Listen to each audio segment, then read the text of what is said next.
Welcome to Living Fuel TV. I'm KC Craichy with special guest Christian Isakson, aka Mr. Ironman, back with us. This has been a really fun series. When's the last time that you have done an event that has taken you to everything that you have inside of you to accomplish? Well, as we have talked about in previous segments, if you're just joining us today, Christian has just accomplished one of the most fantastic endurance feats on the planet. He accomplished what's called the Epic 5. You can look it up, epic5.com. It is 5 races in 5 days on 5 of the largest islands of Hawaii, which are iron distance races, which means 2.44 mile swim, 12-mile bike, 12-mile bike, and then a full marathon. And a full marathon every day for 5 days. How about that for a work week?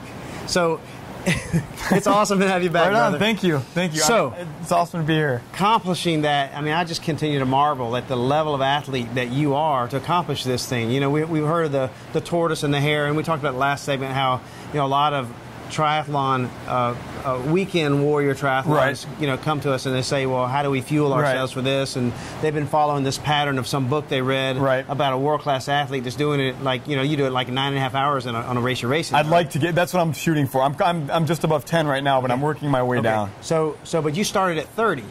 What was the progression of your racing, and how did you build up to I've been a runner for a while. You know, being in the military, you run constantly. I ran a little bit in high school. I've just always been, I'm not built like a runner. I'm more of like a more stocky guy, but I think that benefits me for the longer races because I have a little bit more muscle. And I also have some good fast twitch, which enables me to hit some speed. But around 28, 29, 30 is when I really dropped the hammer. You know, I saw the Ironman when I was 8 years old on TV, when Julie Moss crawled across the line throwing up. And I remember pointing to the television and pointing to my mom, and I said, I'm going to do that someday. You didn't mean the throwing up part. No. Well, and I do that well, too. I'm not going to lie.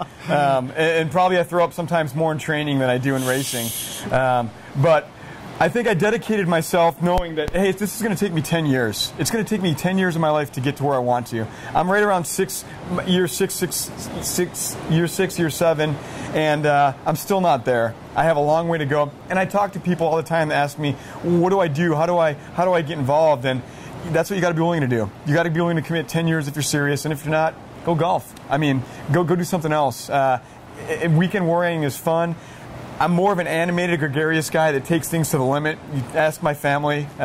Sometimes it's annoying, but I think the persistence is what helps drive me and is what's gotten me to the point to where I'm at. You know, I've often said that when you look at marathons and triathlons and those sort of endurance races, it really is a picture of what the viewers are experiencing in their own lives. It's different, though. You know, their activities are much less, but their nutrition and their exercise is much less also, or not nearly as refined. Right. And so what happens is people over time end up losing their body mass, or lean body mass, their muscle, replace it with fat. People are what I call fat, skinny people a lot of times because they basically have the same metabolic problems as someone who is big because they have lost muscle and gained fat and replacing it. Yep. And so maintaining your nutrition and your routine and that sort of thing is critically important for not just for you but for the people listening also. So what does your training look like? I always say you cannot out-train a bad diet. There are a lot of physically fit people out there that are not healthy. And that's where I think the line starts to segregate. And you know, if you're going due north and you're headed in the right direction, but you're only 1 degree off, by the time you get up here, you're separate even more. And I think with nutrition and training, that's the key, is to staying consistent in everything. And I get tons of stuff dealt to me from the guys at work. But it's the little things over and over and over and over and over again. Eating properly, eating egg whites, not the eggs, drinking fluids when you wake up in the morning. It's just a constant mental battle to stay. Keep a training log, keep a journal log, keep a food log, and then be willing to train 7, 8, 9 hours a day. I mean, literally. Leading up to the Epic 5, I had many days where I was on the road running 30-milers, training for 7, 8 hours a day constantly, and knowing my body well enough to know when I have to recover, when I have to fill up, and when I have to sleep. And I think that all comes into play. Most of it's common sense when you think about it. You know, it's those questions that are easily answered are usually the ones that make the most sense. Should I eat this or should I eat that? Usually, you know, it's whether you want to do it or not. And having you guys having Living Fuel with me, it was no brainer. After the long training sessions, it was so easy to down a bottle of Living Fuel, regardless of what I would mix up.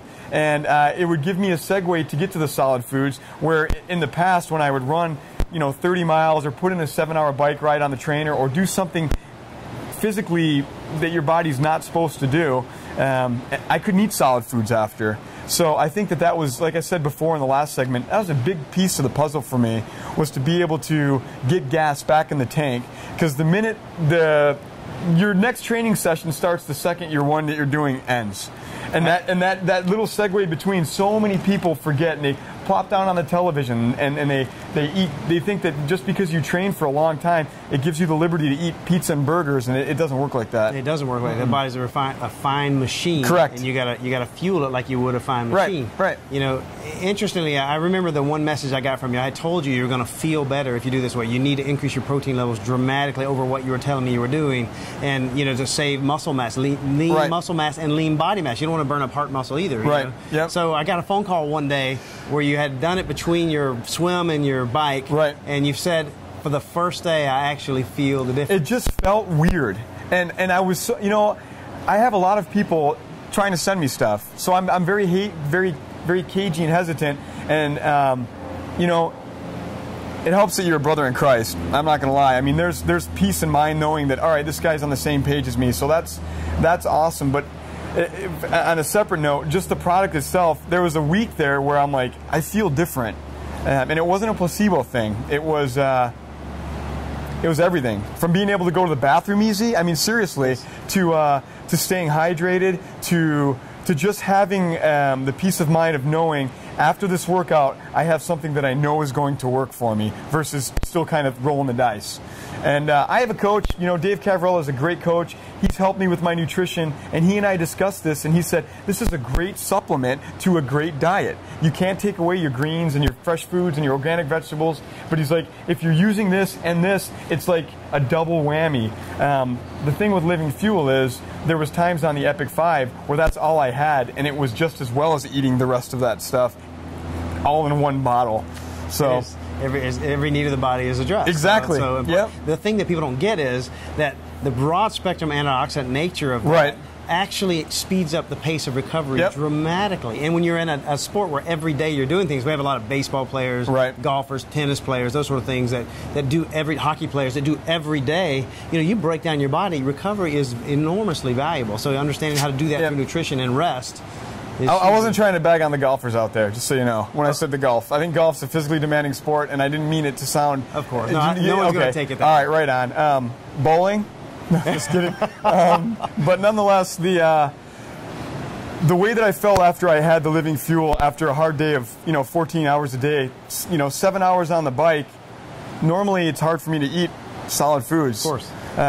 For the Epic 5, I was able to maintain bananas and avocado sandwiches. I have my own nutritional tricks that I have to do, but it's like anything else. You have to be wise with what you have, and you have to know how to use it for it to benefit you the best. Absolutely. And Living Fuel did that for me. That's awesome. Yeah. Well, we're going to get into more details of the race. Right on. Nice to have you, brother. Cool. Nice to be here. God bless you, and have a great day.